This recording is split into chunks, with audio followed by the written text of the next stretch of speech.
Mi caso es que, a ver, yo tenía un piso de compra, tuve un accidente laboral y al regreso no pude pagar. Entonces me entregué el piso en dación de pago. Me han dejado con 2 años de alquiler social. Pero lo cual que cuando entregué el piso, el notario dijo que me podían volver a arrendar un año más. Y es el que ahora necesito hasta arreglar mis papeles porque yo voy para mi país. Aquí no me puedo quedar con un sueldo que no me alcanza, me tengo que ir para mi país. Solo pido que por favor me arrienden un año, lo cual solo me quieren alquilar 6 meses, porque en 6 meses no puedo arreglar todos mis papeles. Tengo una revisión médica en el INCAN en diciembre y solo por eso pido que me arrendaran un año más.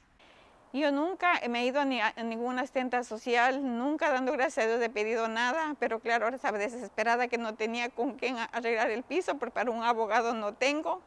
Entonces me fui a la asistenta social y la asistenta social me dijo que ellos no me podían ayudar porque tenía una pensión de 1.000 euros, que no podía ayudarme. Entonces me dijeron que viniera al servicio social primero. Llegué al servicio social y ahí le encontré a una chica y que me vio llorando y dice, no, aquí hay una plataforma, y fue quien me indicó dónde era la plataforma, y por eso he llegado a la plataforma a pedirles de favor que por favor me ayuden, que solo quiero un añito, yo tengo miedo a los juicios, solo quiero una vez que me den un año, les entrego la llave y no pasa nada.